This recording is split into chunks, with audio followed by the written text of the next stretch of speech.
Bettor Sports Betting is your home for picks, props, and futures for tonight's action.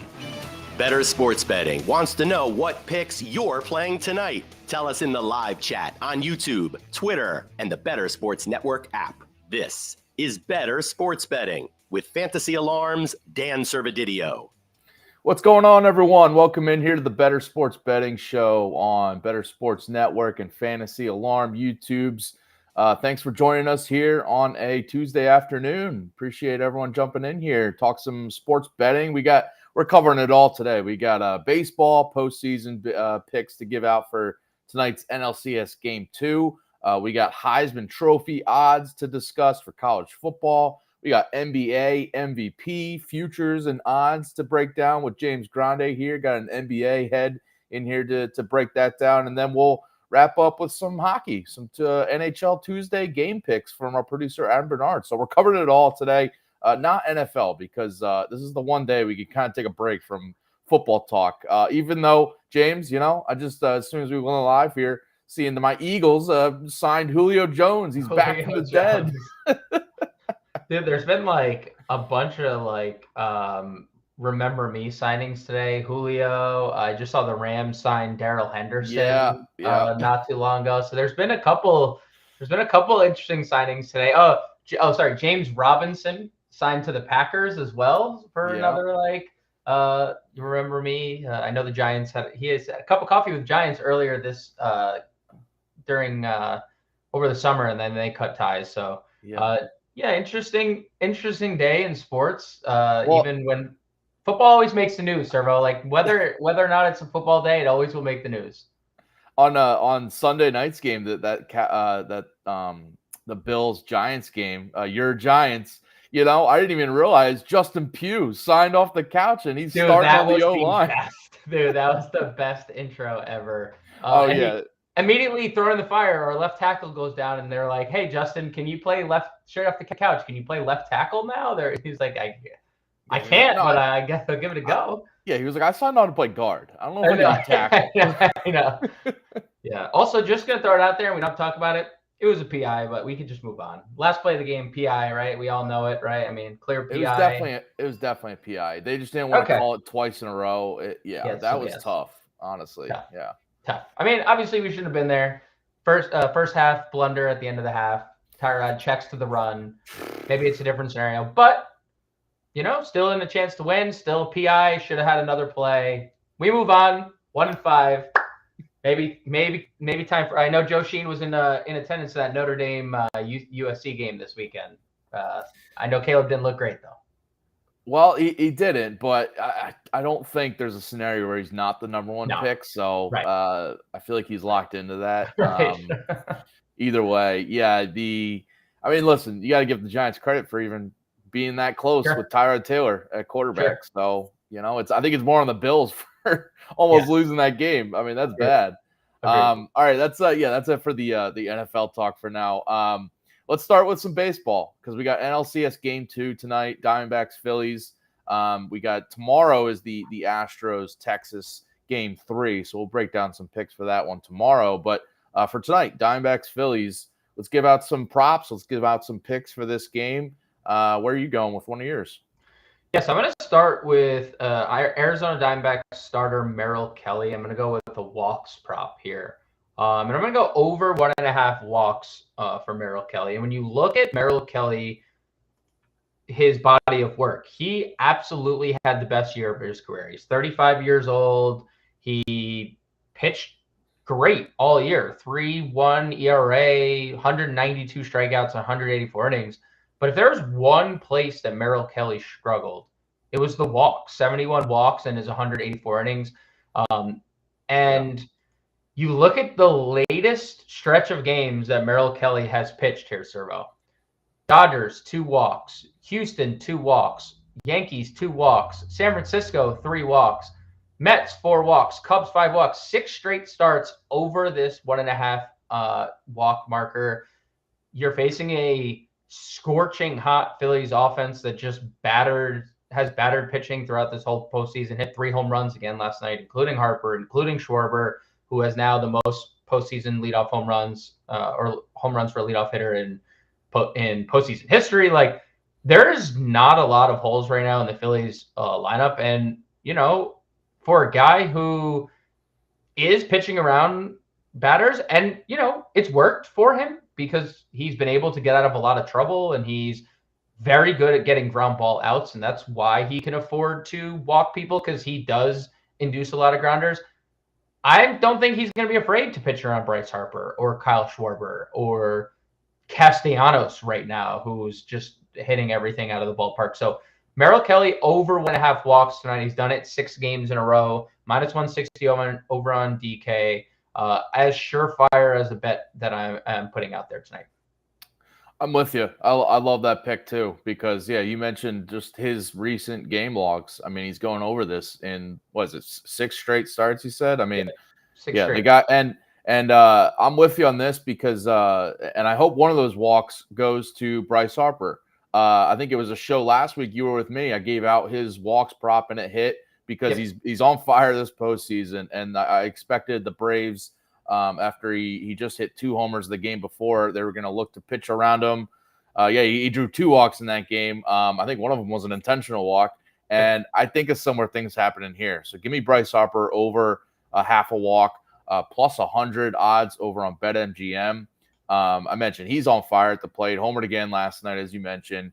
I just think that whether it's Kelly or anybody else, later innings, if you watch the game broadcast, the broadcasters have talked about this. Like, if the base is open, especially if Turner gets on and he steals second or something, the smarter thing right now might be just be to pitch around him, walk him.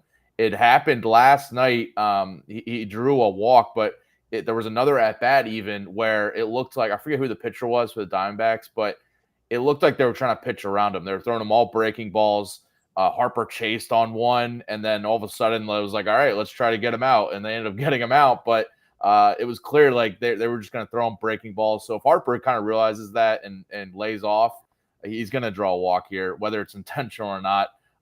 He's been walked in 5 of 7 postseason games so far, by the way. And that's, obviously with him hitting home runs and doing a lot at the plate himself, hitting wise. And as you mentioned, Kelly has these walk issues anyway. He had you mentioned his track record recently, but career high walk rate for him this year too. So right around a little under 10%, career worst for him. So, and the other kind of wrinkle here is I'm pulling it up right now. Yeah. So the Phillies did not change up their lineup. There's been a lot of talk of whether they would drop Alec Boehm and move Castellanos up to the cleanup spot behind Harper, because Alec Boehm is not hitting right now. He is 4 for 24 in the postseason, 167 batting average.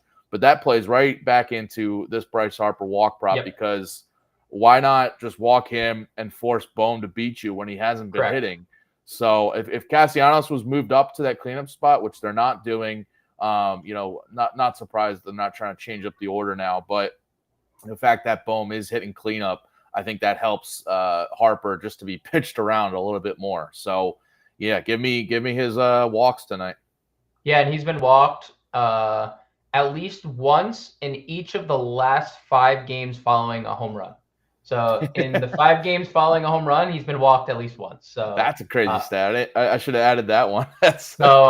Yeah, I mean, it's just, like we were talking about it last show, like last Thursday. It's like Bryce Harper in the postseason. I mean, these 3 of them have come in the postseason, right? So the trend likely continues tonight. He hits a home run last night. You're like, oh, right, that's what he does in the postseason. Let's not let him beat us. And perfect point on if I'm a pitching coach or just a game plan, it's like, if there's nobody on base, I would not even consider pitching to Bryce Harper right now. Like, actually, if every time Bryce were to come up 4 times in a game, if there was no one on base, I'm walking him all 4. If that means Alec Boehm is behind me because he's not hitting. So and with the righty Kelly on the mound, Harper crushes right-handed pitching.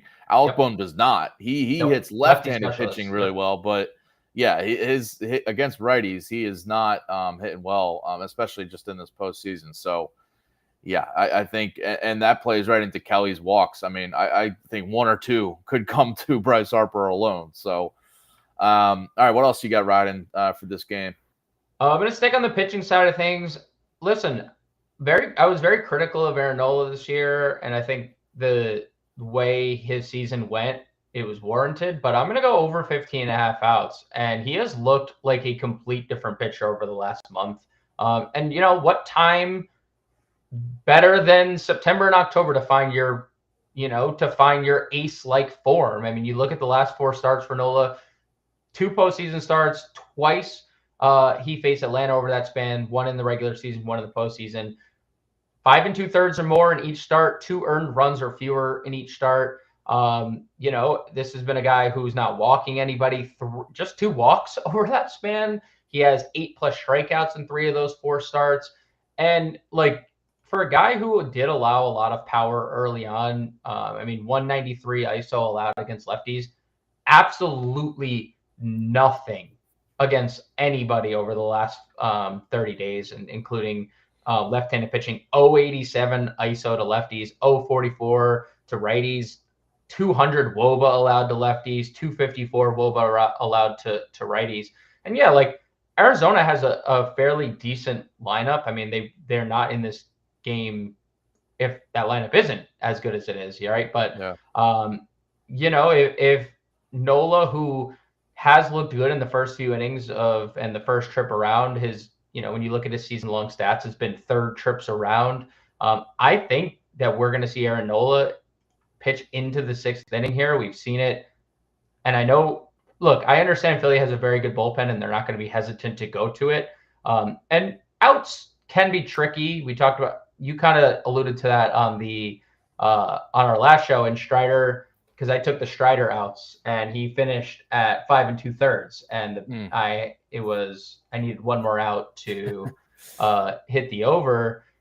But nothing that Aaron Nola has done lately, and nothing that Philly's done with him in the postseason. I mean, they've let him go 7 and 5 2/3, and granted, they've had big leads in both those games. But it just speaks to where he is right now in form. And so I think 15 and a half outs is very attainable. Again, it's 1 out into the 6th. If he gets us 1 out into the 6th, then we're sitting pretty here. Minus 135 on DraftKings. Obviously, the lean is to get the over. I like Aaron Nola to get deep into this game. I think this is going to be somewhat of a pitcher's duel. I looked at the under as well at 7.5 runs, but ultimately just went with the pitcher's props and 1 more. But I'm going to go over Aaron Nola, 15 and a half outs. Yeah, listen, I gave out Wheeler's outs prop over yesterday, and that hit, because the idea of the Phillies, they want strong, longer outings from Wheeler and Nola, and they've gotten that this postseason. And if hopefully that trend continues, because they want to save a lot of their bullpen arms, especially their longer relief guys, for later in the series. They got 1 off day tomorrow, but then they play 3 straight games in a row, and you really want some of these bullpen arms for. Ranger Suarez has been good, but he doesn't go too deep into games, so you want some guys for that one. And then, game 4 for the Phillies looks like it's probably going to be like a bullpen game. So they want to save a lot of these guys, especially the longer arms, for the later games. And if they can get, 6 innings from Wheeler and from Nola, then that's the idea. So I do think, and I think having the, winning last night, having the 1-game cushion definitely helps too for the Phillies player props, for the pitcher props for Nola tonight, because they have that little cushion. If he gives up a couple runs early, I don't think they're going to pull him in the 3rd inning or anything. I feel like they're going to want to let him go, settle down a little bit. So I'm with you on that one. And I think he goes into the 6th inning. Maybe he doesn't finish it, but I do think he gets at least 1 out in the 6th inning, for that matter. All right, I'm going back to the Phillies offensive side of things. Give me Trey Turner over 1.5 hits, runs, RBIs. It's juiced up to minus 145 on DraftKings, but I'm still good with it because he's been over this in all 7 postseason games so far this year. The guy is just feeling it at the plate. We know he hits better at home, as he did during the regular season with that home crowd giving him the standing O, but he definitely clearly feels more comfortable hitting at home either way. And also hits righties better than lefties. He did during the regular season, notably better against right-handed pitching. So that goes well for him starting out against Merrill Kelly, at least. Really good BVP numbers against Merrill Kelly, too. 9 for 21 in his career, 429 batting average with 6 RBIs, too, in this matchup. So you're giving me the double thumbs up for the BVP numbers. Love BVP. It's my favorite. Listen, you can't always take it.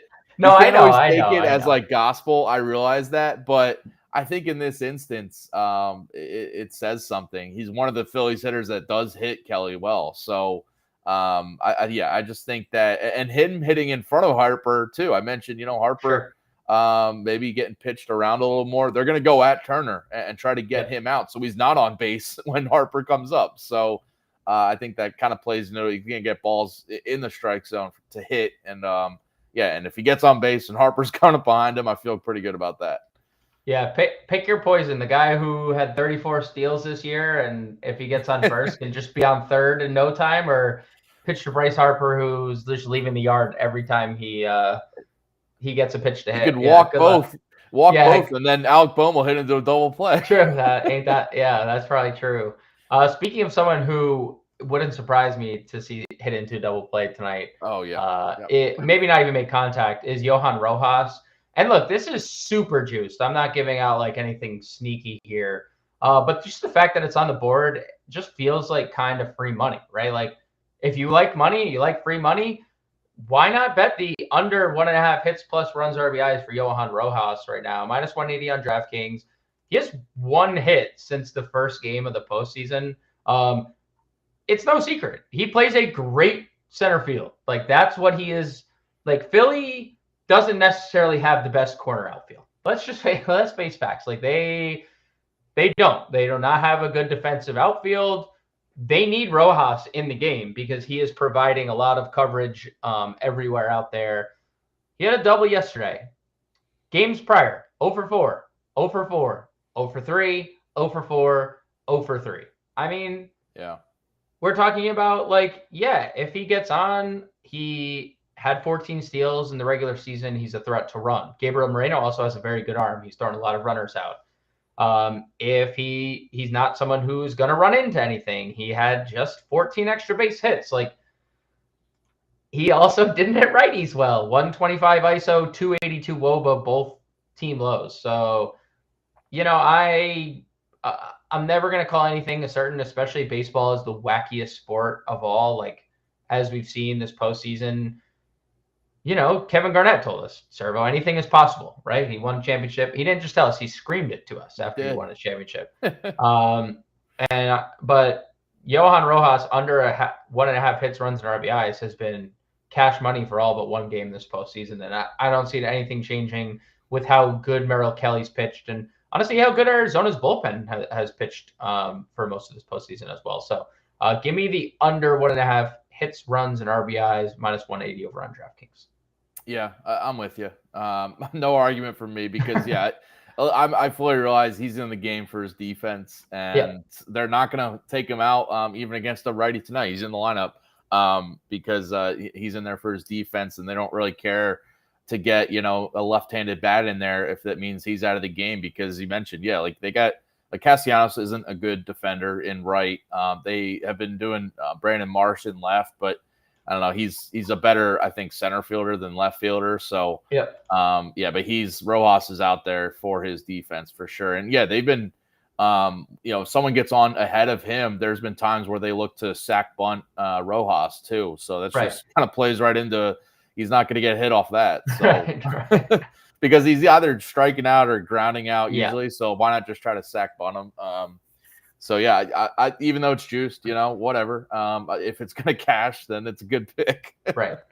You could also take that in part. If you don't like the number, parlay it with anything else that we just put out. We just put out 5 total player props. Add it to a prop. I love the under. I mean, I'd bet that solo. I'd also bet it in a parlay as well. Yeah, I'm with you. If the juice is always that's always a debate in betting. It's how much do you pay for a pick that's juiced to minus 180, minus 200, whatever. But if it's a pick you really feel good about, then it's worth, I think, paying a little bit more to have it cash. So, just how it is. Or again, throw it in a parlay or something. All right, for tonight's game, we are gamifying the MLB playoffs on the BettorCast app. So download the free app to see Moose and Keith's preview and picks for Game 2 of the NLCS between Arizona and Philadelphia. Then join our free contest by answering the pregame questions. During the game, predict what will happen, test your baseball knowledge, chat with fans about all the big plays, bad calls, top performers in real time. No purchase or subscription necessary. Always free to play. You watch the NLCS with us, play our free contest, and win tickets to redeem for authentic NFL signed gear and collectibles. Download the free BettorCast app in the Apple app and Google Play stores, or scan that QR code right on the screen there. Must be at least 18 years of age to play. All right, let's flip it over to some college football now. Talk some Heisman odds and update the current Heisman landscape, because we just had Oregon, Washington. Yeah, that was me on Saturday watching that Oregon, Washington. Really good game, but Washington came out ahead. So now we got Michael Penix Jr. as the betting favorite now. Bo Nix drops a little bit. Yeah. Massive favorite, huh? Like insanely massive. Yeah, you could see the odds here on the screen. Penix there at minus 150 now, and everyone else kind of playing behind him to try to rise up now. But yeah, the Penix Jr. now the betting favorite, kind of crazy.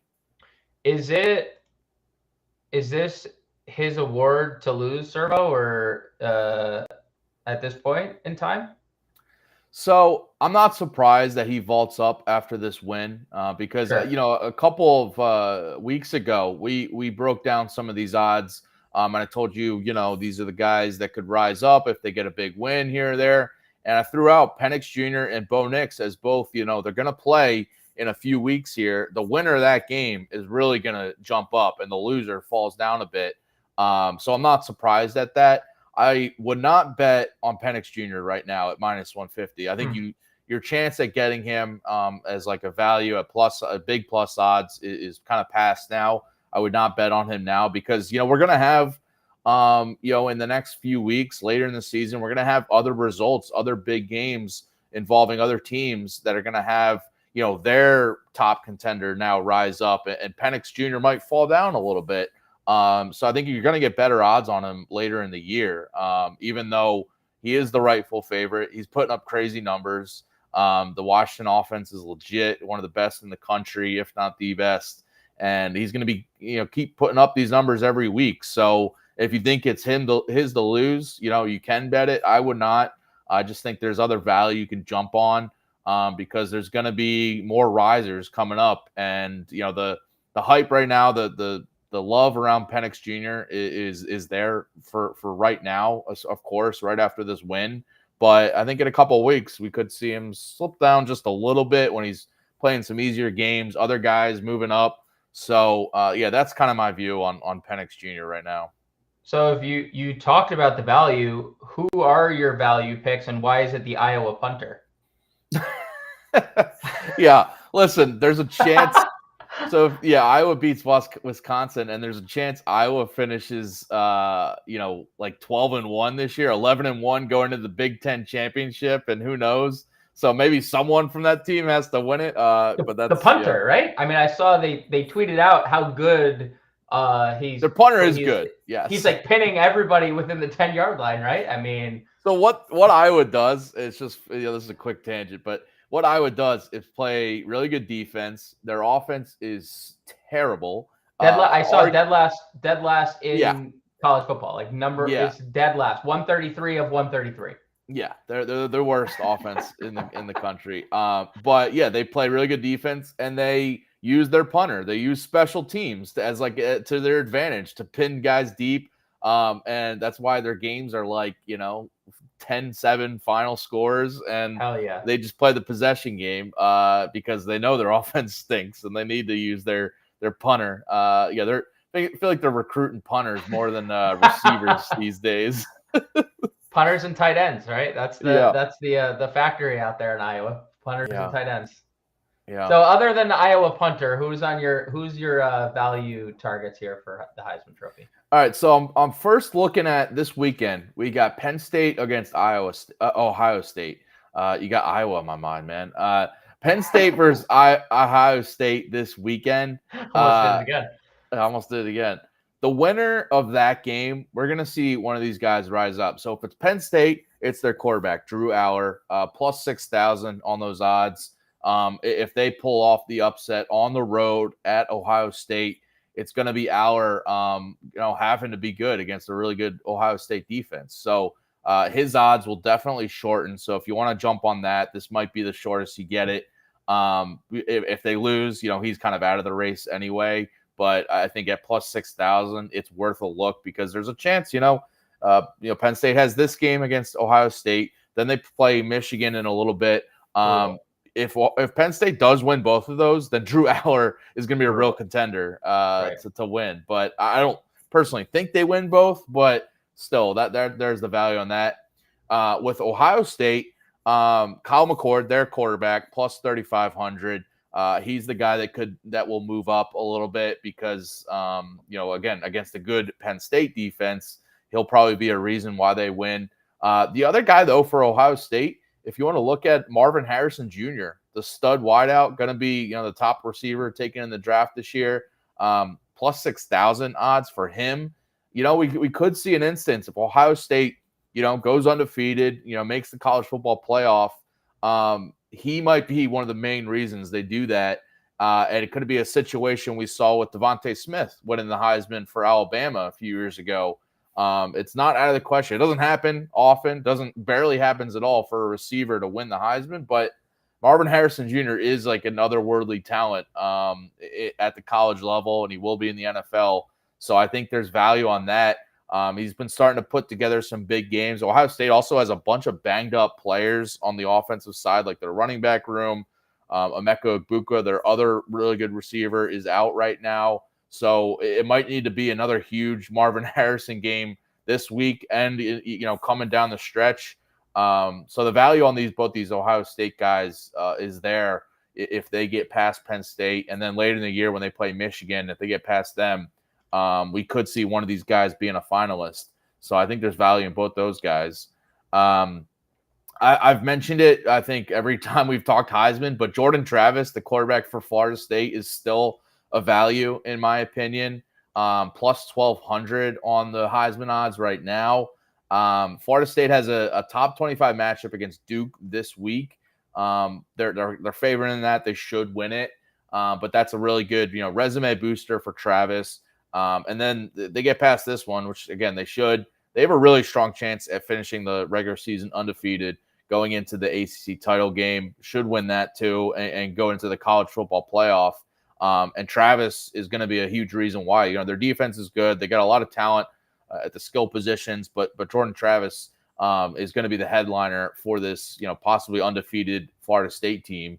So I think there's value still on at plus 1,200. He's kind of the guy that people don't really look at Florida State as being, at the top tier of the college football world, but we look up, for the college football playoff, and they might be there. And Jordan Travis is going to be, probably a Heisman finalist, Heisman contender for sure. So I think there's still value on him.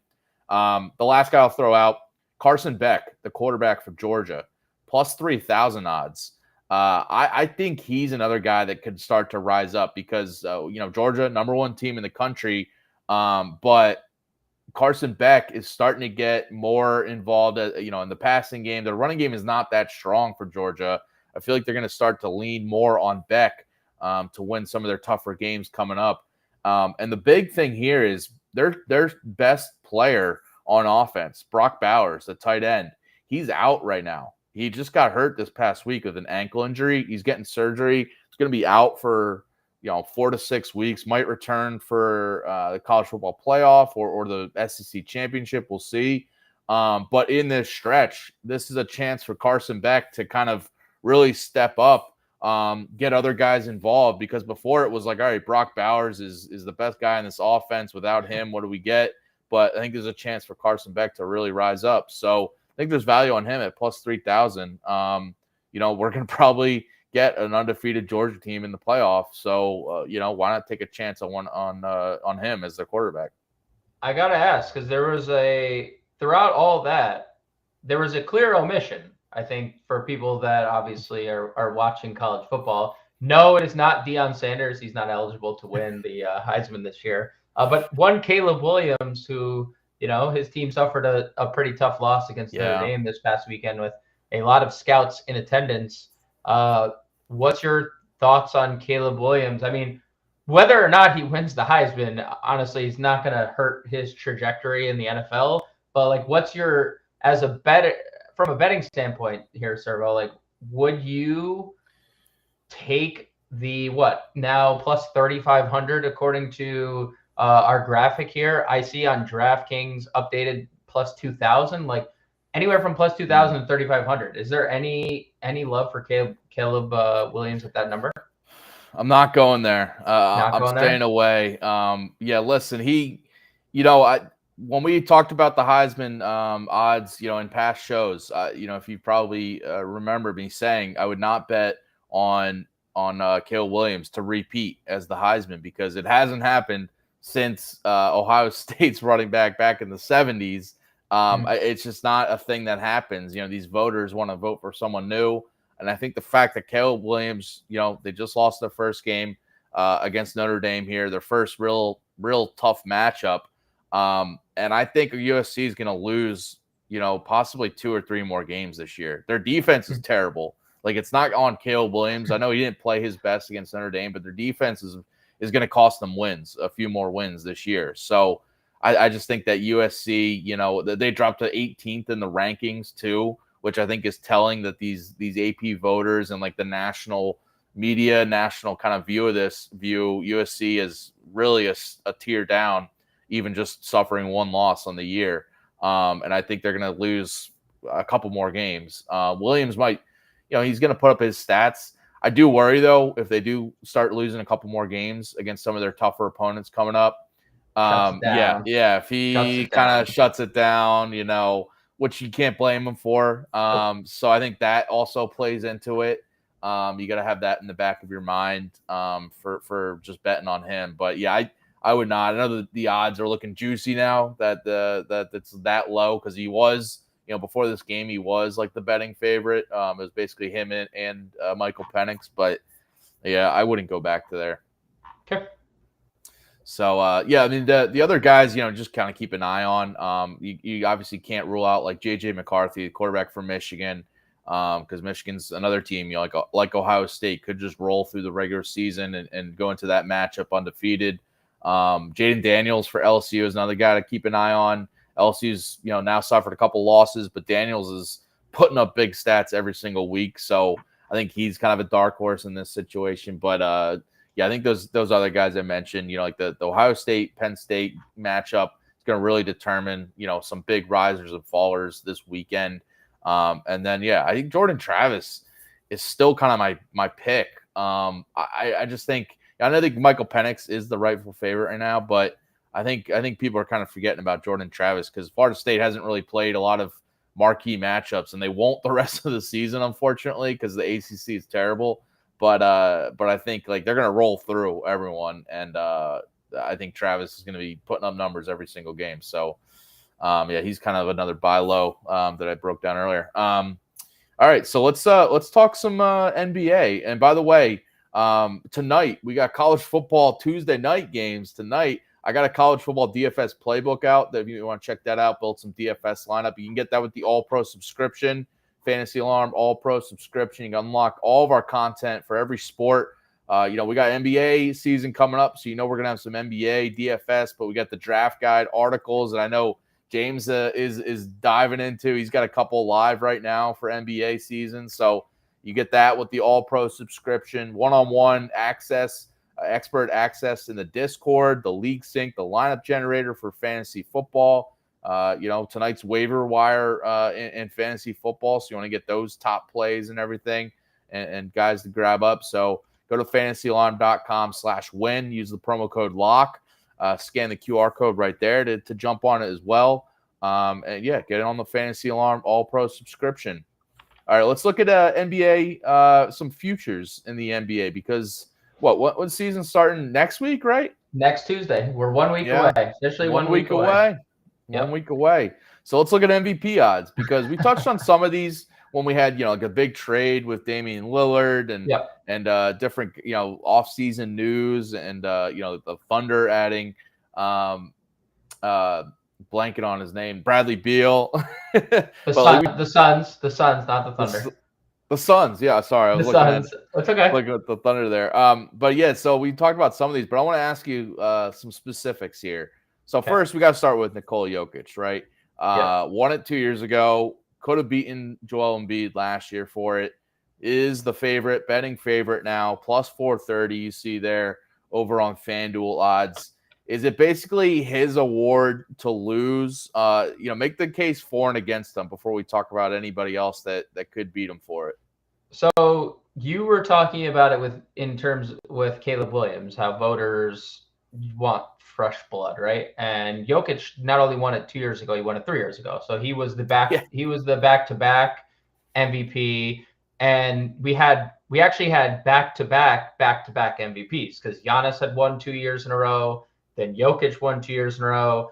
And not to take anything away from Joel Embiid, especially, this is Philly's world and we're all living in it at this point with how good your teams are all the time. But Jokic was better than him last year, and not by a lot, but I think that there would have been a three-peat if there wasn't voter fatigue. But now that the voter fatigue is come and gone and it's out of the way, I do think he is, the rightful favorite.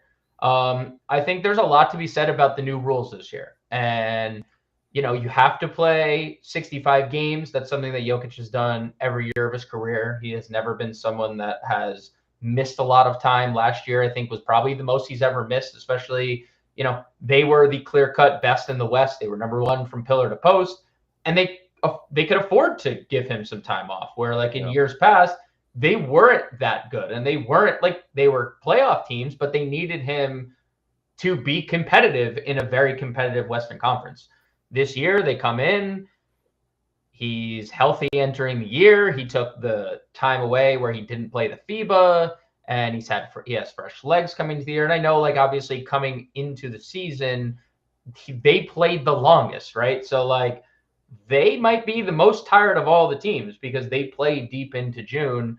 But I think he should enter as the rightful favorite. I mean, he was 0.2 assists shy of a triple-double. Most people would round up. The statisticians won't officially give him averaging a 25-point triple-double, but, those that round up will, right? 9.8 assists for a center is unheard of.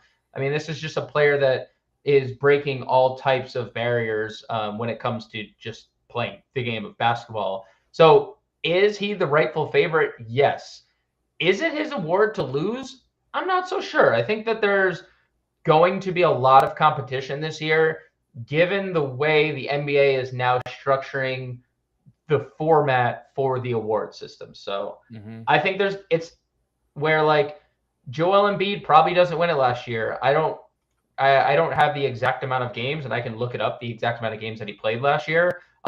He played 66, so he would have qualified for one game. But hey, he qualified, right? 66 games, that's all you need. But we've seen him only do that twice in his career. And now, granted, it's been his last 2 seasons, and that's a trend in the right direction. But it's not like his age. It's not like he's Benjamin Button. He's not reverse aging. He's still getting older. He's going in. So I think Jokic is the rightful favorite. I'm a little surprised to see Luka Doncic and as such close odds on as the second best odds to win the MVP, because we haven't seen we've seen the numbers from Luka, but we haven't seen any growth in Dallas. Last year, they took a massive step back, and all they did last offseason was, or this offseason was made a couple draft picks. They did acquire Grant Williams. That was a good piece, but they extended Kyrie Irving, and obviously that fit is still kind of TBD because neither Luka or Kyrie were healthy enough at the end of last year to truly be this is going to work or not. So there's a lot of question marks. I think there's a lot of value on the board. So I'll say Jokic is the rightful favorite, but I don't believe that this is his award to lose. All right, let's jump into some of the top contenders then you think that are worth betting on for NBA MVP. We'll get to some longer shot value guys in a little here, but I guess the next tier, you get Doncic, you got Giannis, you got Tatum, Embiid, Curry, Durant. I guess out of that group, and I will say before I throw it to you, I worry about, like Giannis adding Damian Lillard, and you see him here at the bottom, kind of how much that takes away. And if they're both awesome, like voters kind of not giving it to a team with two studs a lot of the times. So I see that, and I see Durant now with Devin Booker and Bradley Beal. Like, what's his stat lines looking like? What's if they're all really good, what's the voting breakdown there? If Booker and Durant are kind of taking some votes away from each other. Same thing with Dame Lillard and Giannis. But I don't know. What are your top bets, I guess, outside of Jokic then?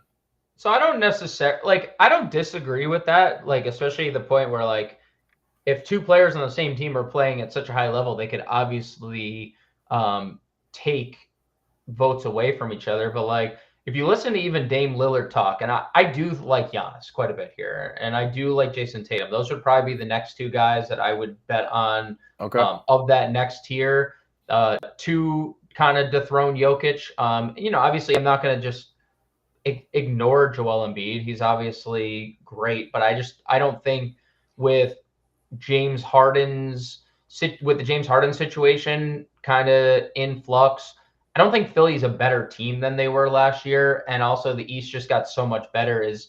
Where is Philly going to? And that hasn't mattered in the last couple of years. Like the last 3 seasons, there hasn't been a single MVP that was a number 1 seed in their conference. Jokic was not the MVP last year, and Denver was number 1 in their conference. The 2 years prior, he was 4 and 5, and he won the MVP, right? And Embiid, obviously, the Philly wasn't number 1 seed, and he wins the MVP last year. So that hasn't mattered as much to voters as it did for years. Because as a Bulls fan, the year Derrick Rose won MVP in 2011, LeBron was the better player. LeBron should have won MVP. Derrick Rose and the Bulls won 60 games, and the rest is history. But listen to Damian Lillard talk.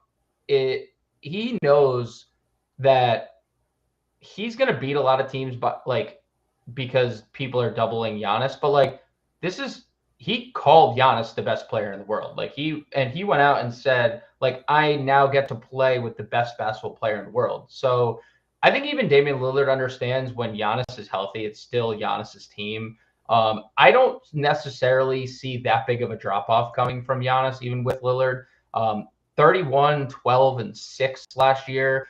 The biggest drop-off for Giannis last year was the blocks and steals, and that had a lot to do with Brook Lopez being such a good defensive anchor. I could see Giannis going – I mean, he had never had less than a block in – I shouldn't say never. Since 2014, he had never averaged less than a steal or a block. So positive regression is coming again for Giannis in that regard, especially on the defensive end. This is a guy that's a perennial all defender. He's an elite offensive player. So I love Giannis, and obviously if Milwaukee does win the East, it doesn't hurt his case. I know I just kind of said it hasn't mattered, but it doesn't hurt to win your conference. So I like Giannis, and conversely, Boston got so much better. Jason Tatum has just gotten so much better throughout the years. Another guy who averaged 30-something points per game last year. And I think the one thing about Tatum that we've seen throughout the years, not only has he become a better scorer, he plays a lot of games. Back-to-back years where he's played 76, 74 games, and that's very rare for stars at this point to be playing almost every game. I think there was 6 players last year that played all 82. Mikal Bridges actually played all 83. He's the first player in NBA because he got traded and played an extra game. So he played 83 games first time ever. So it doesn't really happen. You get a star playing 74 plus games a year is great. And every year the points have gone up, the rebounds have gone up, the assists have gone up, the field goal percentage has gone up. He's become a very good free throw shooter. At one point he was a 40% 3-point shooter. Was at 35% last year. If that gets back up to 40, and Jason Tatum's now a 30-point score with shooting almost 50% from the floor, 40% from three, and 86% from the line. I mean, we're talking about he was the odds-on favorite early on last year, and then things tailed off, and Jokic and Embiid had the years they had, but just with so much around Jason Tatum now to like take kind of a like, well, I can't really help off Porzingis, and I can't really help off Brown, and I can't really help off Drew Holiday. Think about all the one-on-one Jason Tatum's going to have, and that's really where he feasts.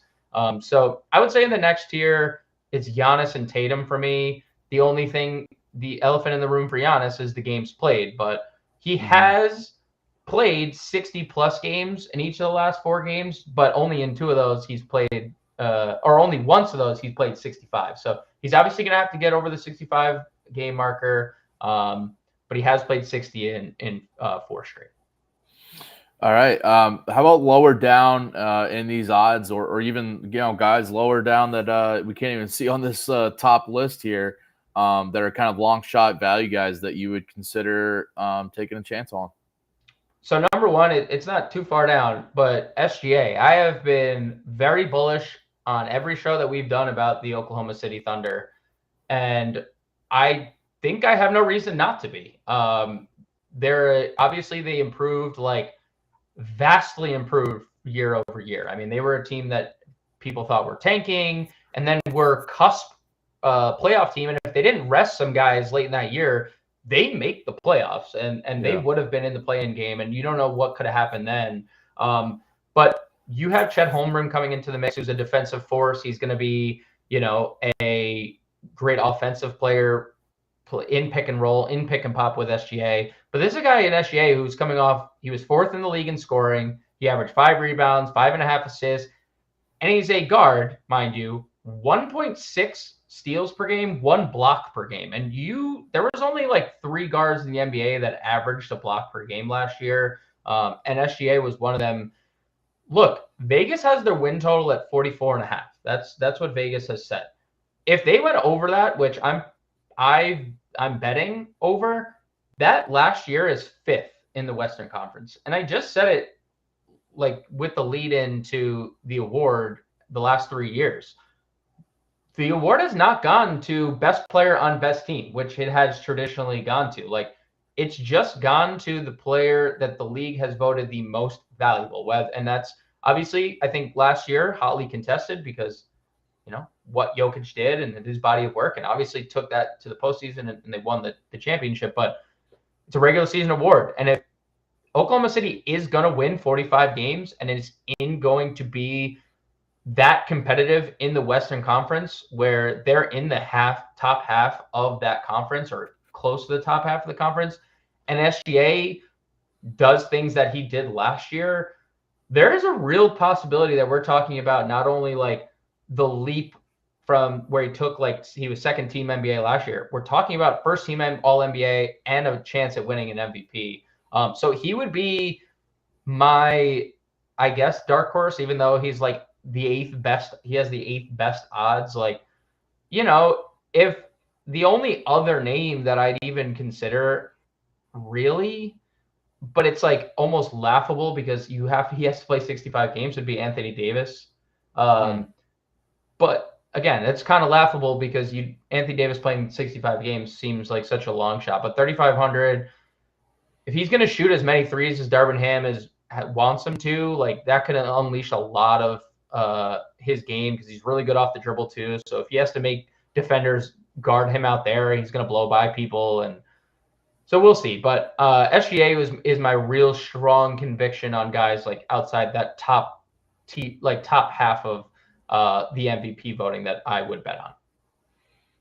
All right. I was, this is a separate question, but I was wondering about how the in-season tournament might impact like the MVP odds or, some of these other awards where if we get, like SGA, if the Thunder just come out and win the in-season tournament and SGA is a main reason why, he's like the MVP of the in-season tournament, that could like boost his overall, full season MVP odds because, I just feel like there could be a chance for one of these teams, like if we see, like the Denver Nuggets, not caring about this Right. in-season tournament, just like whatever. We're preparing for the real thing. Some of these other top teams doing a similar thing, maybe not. Maybe resting some of their guys as well. Like the same thing with the Bucks, maybe. But if we get a team like the Thunder or the Cavaliers or some of these lower tier teams that are looking, all right, we're gonna win this in-season tournament, and then all of a sudden it's SGA being like, all right, this dude is like a top 3 player, nationally. Dude, so the in-season tournament I'm like open to, because we've seen changes in baseball work, like we've seen changes in sports work before. It's definitely going to be interesting to see how it's handled and see how, like you said, based on results, how things, because like there's going to be an MVP of the tournament.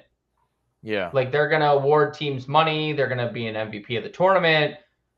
But I don't know how that's going to translate to like, okay, MVP of the tournament, does that matter for regular season cloud awards? The voters' judgment a little bit. Could. It sure. Right. There could definitely be bias involved. We'll see. But it is definitely an interesting wrinkle that we'll see. That's something that we'll have to wait on data for. Like end of year, SGA wins MVP of this tournament. Does that correlate to end of year winning MVP, right? So that is TBD for sure, because it is something absolutely. I was just talking to my dad before this.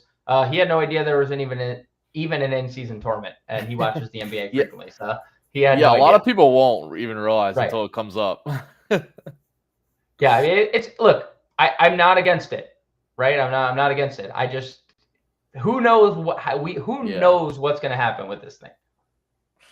All right, so let's some MVP discussion there.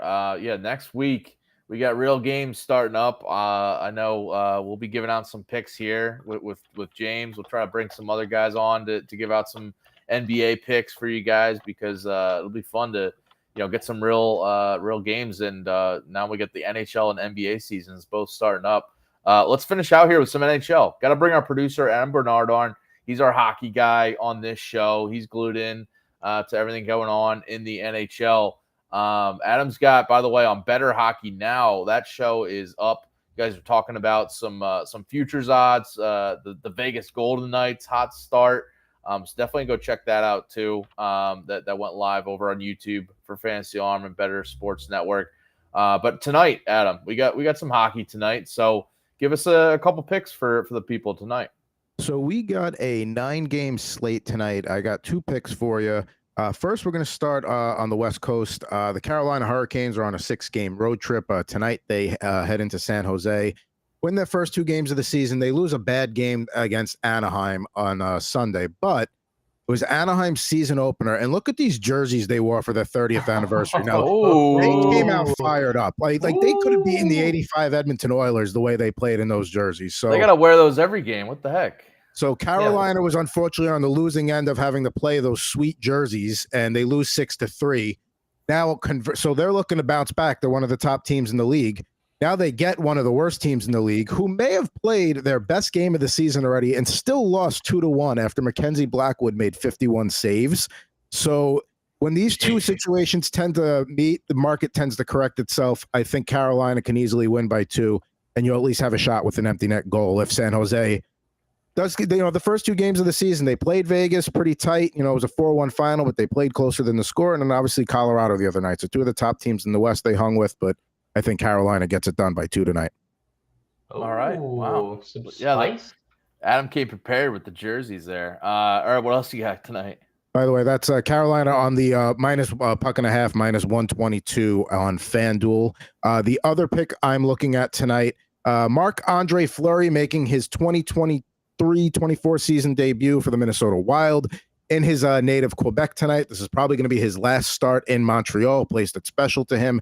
Very long career for him. Very, 3 cups, Vezina Trophy. So he's going to want to go out with a bang. And he's the kind of guy that can do that. Montreal lost one of their top young guys to an ACL, MCL injury. He's going to be out for a while, Kirby Dach. So Minnesota's not a high-scoring team anyway. They're a strong defensive team. So the recipe is there for an under, which is under 6.5, minus 120 on Caesars. I think you're looking at maybe like a 3-0 Minnesota kind of game. So you can go with that. I don't know if I want to go on the puck line, but I do like the under there. So yeah, those are two picks I like tonight. In fact, I like Fleury so much that I would even consider plus 1,400 to get a shutout tonight on DraftKings. So that's one to consider as well. If you're a fan of the storyline of a guy going as close to home as he's going to go in his last game, it's a special place for him. They're giving him the start. It's his first start of the season. It's all adding up to that. I love a good storyline for to back a betting pick. I know people, a lot of the experts out there come out with all these analytics of like, oh, well, this is what the numbers say. But if I got like a storyline like this, Marc-Andre Fleury in his last start in Quebec, I can get behind that. So it's against a bad team too. So yeah. I mean, everything is there for it. Love it. That's wild. I don't know if I have the rim. That's too late now. I didn't have it. It's okay. I got you for it. Thank you. That was good. That was a good substitute. Of course, we have to end the show on a bad dad joke there. What do you mean a bad dad joke? Good stuff, Adam. Thank you, Adam. Appreciate that. Yeah, we got to bring him on for some hockey because I'm not totally glued into hockey just yet. We got a lot of college football to break down for myself. So. But good to get him on. Thanks for everyone for tuning in here. We got to get out of here. But coming up tonight on the Bettorcast app, as I mentioned earlier, we got the Diamondbacks-Phillies Game 2 Bettorcast going on. So download the app for that one. We'll be back tomorrow, 4 p.m. Eastern here in the show. Me and Howard Bender will be talking some early leans for NFL Week 7. So definitely tune in for that. We got Astros-Rangers Game 3 to talk about, give some picks out as well. So come back for that tomorrow, and we'll see you guys later. Good luck with all your picks tonight. Good luck with your picks tonight, James. Good luck with your picks tonight, Servo. Thank you. All right, we'll see you guys later. Bettor Sports Betting on the Bettor Sports Network.